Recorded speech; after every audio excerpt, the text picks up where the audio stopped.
안녕하세요. 뉴스반장입니다. 예산이 아쉽답니다. 국민을 섬겨 일자리를 만들고 경제 활성화를 위해 재정을 투입하려 했는데 힘에 밀려 민생 예산이 퇴색했다는 겁니다. 이게 말입니까? 방구입니까? 서민 복지 예산을 다 삭감하고 줄여놓고선 한다는 소리가 힘에 밀려서 못했다는 건데요. 정말 국민 알기를 뭘로 하는 걸까요? 국민 경제가 어렵고 대외 신인도에 대한 우려가 나오는 상황에서 합의할 수밖에 없었지만 아쉬움이 있습니다.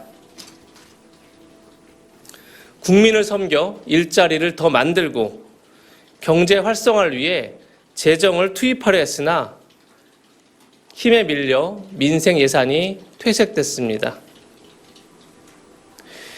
이대로 경제 위기를 돌파할 수 있을지 우려되지만 윤석열 정부는 묵묵히 최선을 다하겠습니다. 대통령실이 23일 여야가 합의한 내년도 예산안에 대해 아쉬움이 있다는 표현을 쓰며 불편한 심기를 드러냈습니다. 22일 여야 원내대표가 예산안에 합의한 지 하루 만에 나온 공식 반응인데요. 뭘 했길래 심기가 불편할까요? 대통령실 예산이 다 빠져서 자기들 멋대로 국가 예산을 마구잡이로 써대야 하는데 그걸 못해서 심기가 불편해진 걸까요? 이 심기는 누구의 심기일까요? 이재명 대통령실 부대변인은 이날 오후 브리핑을 열고 전날 여야가 합의 처리한 내년도 예산안에 대해 국민 경제가 어렵고 대외 신임도에 대한 우려가 나오는 상황에서 합의할 수밖에 없었지만 아쉬움이 있다고 밝혔는데요. 이 대변인은 이어 국민을 섬겨 일자리를 더 만들고 경제 활성화를 위해 재정을 투입하려 했으나 힘에 밀려 민생 예산이 퇴색됐다며 이대로 경제 위기를 돌파할 수 있을지 우려되지만 윤석열 정부는 묵묵히 최선을 다하겠다고 말했습니다. 대통령실 관계자는 민생 예산의 상당 부분이 윤 정부 예산이 아니라 수적 우위인 야당의 예산으로 활용되는 면이 없지 않다며 민주당을 비난하는 듯한 발언도 쏟아냈는데요. 대통령실이 힘에 밀려 민생 예산이 퇴색했다고 했지만 힘의 논리를 앞세운 건 정작 윤석열 대통령이 아니냐는 지적이 나옵니다. 윤 대통령은 법인세 1% 인하와 행안부 경찰국 예산, 법무부 인사정보관리단 예산의 예비비 지출은 받아들일 수 없다는 입장을 여당에 전달했는데요. 사실상 예산 협상 가이드라인을 제시한 거죠. 집권 여당이 용산 대통령 출장소로 전락하고 만 건데요. 이래놓고선 민주당이 발목을 잡았다는 겁니다. 이에 더불어민주당은 대통령실의 이 같은 입장 발표에 강하게 항의했는데요. 오영환 원내대변인은 이날 저녁 서면 브리핑을 통해 대통령실이 여야의 협상으로 타결한 내년도 예산안을 두고 힘에 밀려 민생 예산이 퇴색했다며 맹비난했다. 마음에 들지 않는 예산안 합의라고 해서 생떼를 쓰는 것이라고 비판했습니다. 오 대변인은 대통령실의 발언은 국회의 예산 심사권을 부정하는 것이라며 검사 출신의 대통령이 상권 분립의 헌법 원칙을 이해하지 못하는 것인지 황당하다고 쏘아붙였는데요. 그러면서 윤 대통령과 대통령실은 법인세 인하 등 초보자 감세를 민생 예산이라고 착각하는 것인지 의아하다며 힘에 밀렸다는 표현도 이해하기 어렵다. 여야 협상은 힘겨루기가 아니라고 강조했습니다.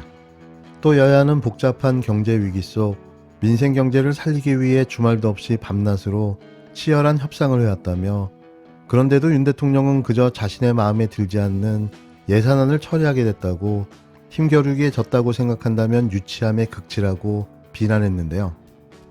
여야가 극적으로 예산안 합의를 이끌어냈지만 대통령실이 이를 공개 비난하고 나서면서 또 다른 정쟁에 불을 붙였습니다. 이들이 생각하는 예산안은 그냥 자신들이 쓰고 싶은 대로 가져다 사용할 수 있는 예산을 원하는 것 같은데요.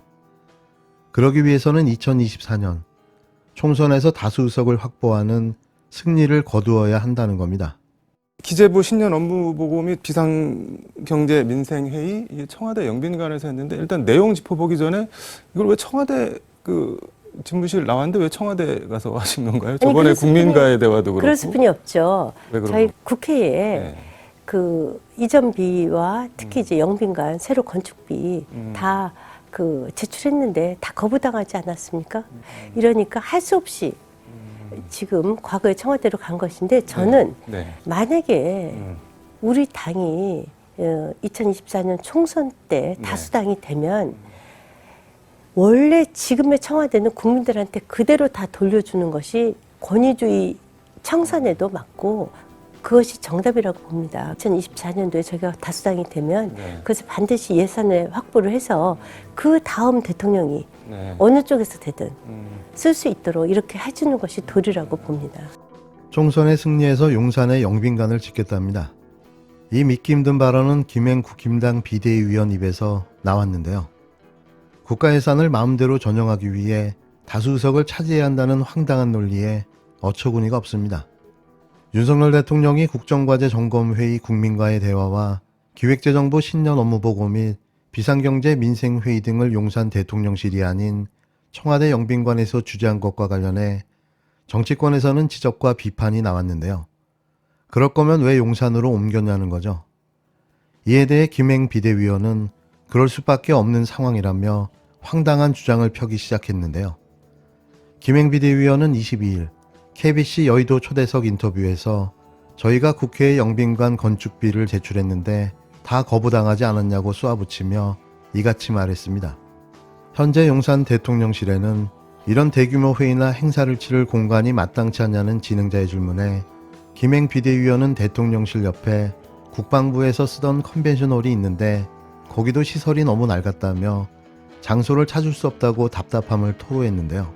이어 거기를 다시 수리하려고 해도 또 비용이 드는데 그것도 이제 야당에서 일체 협조하지 않겠다 이러니까 그래서 영빈관 건축 예산을 스스로 삭감했다며 이러니까 할 수 없이 과거 청와대로 간 것이라고 거듭 민주당에 화살을 돌렸는데요.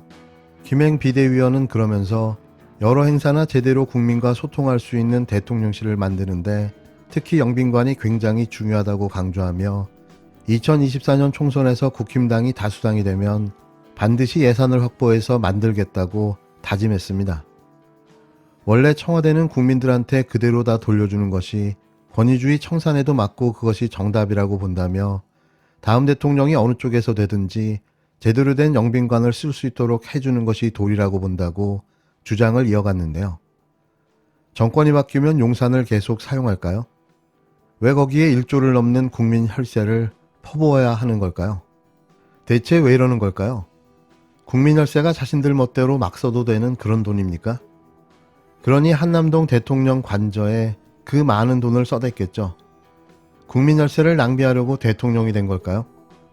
대체 대통령이 돼서 뭘 했습니까? 윤석열 대통령은 언제까지 국민께 민폐만 끼칠 작정입니까? 윤석열 대통령의 대통령실 이전으로 국민도 모르게 온갖 혈세를 끌어다 쓰고 있습니다. 관저공사도 부족해 대통령실 인근 제설작업 예산까지 용산구에서 끌어갔다니 너무도 뻔뻔합니다. 해당 구역은 일반 시민은 다닐 수도 없는 통제구역이었습니다. 용산구 예산은 대통령이 아니라 용산구민을 위한 예산입니다. 그런데 왜 용산구민은 가지도 못하는 대통령실 앞길의 제설 비용을 용산구민이 떠맡아야 되는지 그 어떤 구민도 납득하지 못할 것입니다. 섣부른 용산 대통령실의 이전으로 인해 국민 혈세와 인력 낭비의 피해를 고스란히 주민이 떠안고 있습니다. 그런데도 감사원은 대통령실과 관저 이전 비용 편성에 대한 불법성과 재정 낭비에 대한 국민 감사 청구를 기각했습니다. 대통령의 내 마음대로 국정 운영을 지원기관을 자처하는 감사원답습니다. 윤석열 정부는 언제까지 국민께 민폐만 끼칠 작정입니까? 대통령실 졸속 이전으로 남은 것은 국민 혈세 낭비뿐이니 참으로 국민 민폐 정부입니다. 윤석열 정부는 용산구 예산을 어떤 이유와 근거로 전용했는지 해명해야 합니다. 또한 감사원은 헌법기관으로서 위치를 조금이라도 자각한다면 국민감사 청구를 수용해야 할 것입니다.